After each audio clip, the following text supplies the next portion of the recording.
Cox Business Television, featuring the latest publisher spotlight from the newsroom at Inside Business.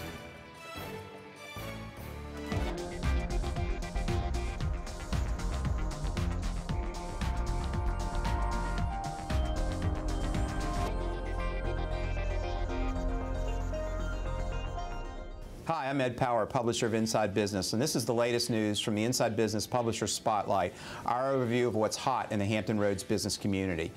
The story that has been among the most important ones we've been covering in recent days is one that is also hit close to home at Inside Business. On September 10th, we at Landmark Media Enterprises, the parent company of the Virginian Pilot and Inside Business, found ourselves mourning the loss of 82-year-old Frank Batten Sr., for many years the chief executive and principal shareholder of our company, and the man who created the vision for Landmark that made it into a national, even global media company.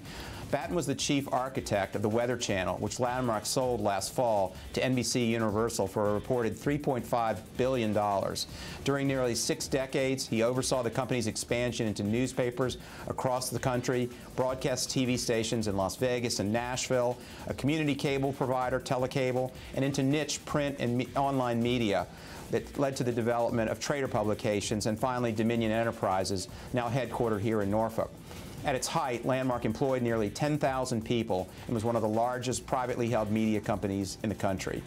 During more than 20 years with this company, I occasionally interacted with Batten and, like many managers, took one lesson after another from him about business. He was an inspirational leader and philanthropist. When Batten donated nearly $60 million to UVA's Darden School of Business to create the Batten Institute for Entrepreneurship, he observed, "I believe Darden can now become a world-class educator and knowledge resource for the entrepreneurial economy." Thomas Jefferson, himself an inventor and entrepreneur, would have insisted on nothing less. With Frank Batten Sr., so many in this community lost a presence of a visionary businessman and great benefactor. But at Landmark, we lost our own Thomas Jefferson.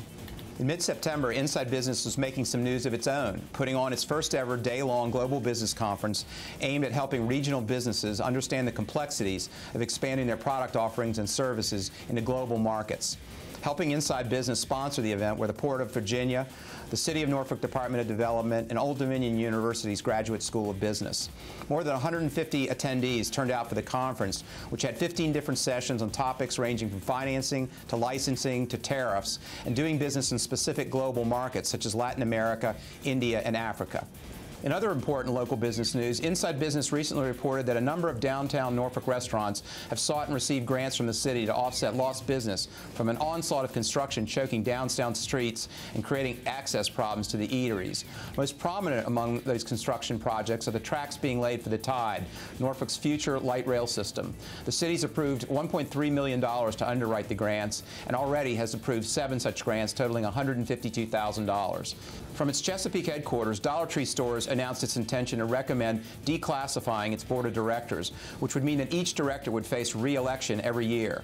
Dollartree CEO Bob Sasser said the move was made to show its commitment toward the interests of large shareholders who have asked for a more transparent and frequent board member election process. Thanks for watching this latest installment of Publisher Spotlight and for following the latest in the local business community in the pages of Inside Business. If you're not a subscriber, you're missing key business information each week.